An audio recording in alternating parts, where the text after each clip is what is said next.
Helen McMahon for Expert Village.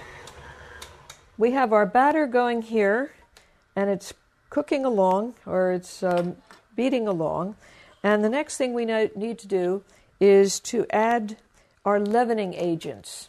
For this, you'll need a teaspoon of baking soda.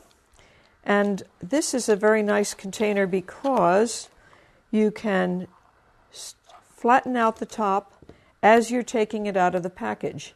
Be sure to put it down well into your mixture there, and we'll give that a little mix at the moment. But at first I want to get the sides scraped down.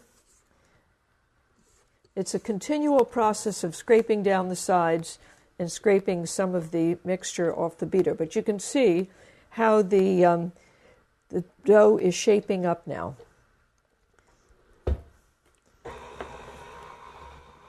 And this recipe also calls for baking powder, a teaspoon of baking powder.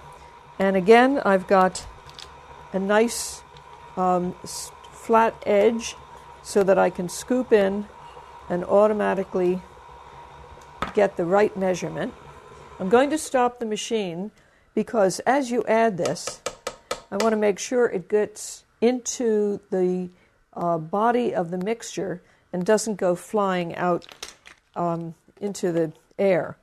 Some people recommend that you add these with the flour.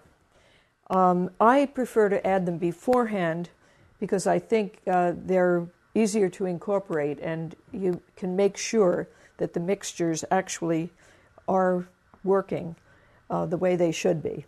This is responsible for the cookie rising, so you want to be sure that you don't lose any of that 1 teaspoon in the batter. And we'll just turn that back on and let that mix in until it's thoroughly blended.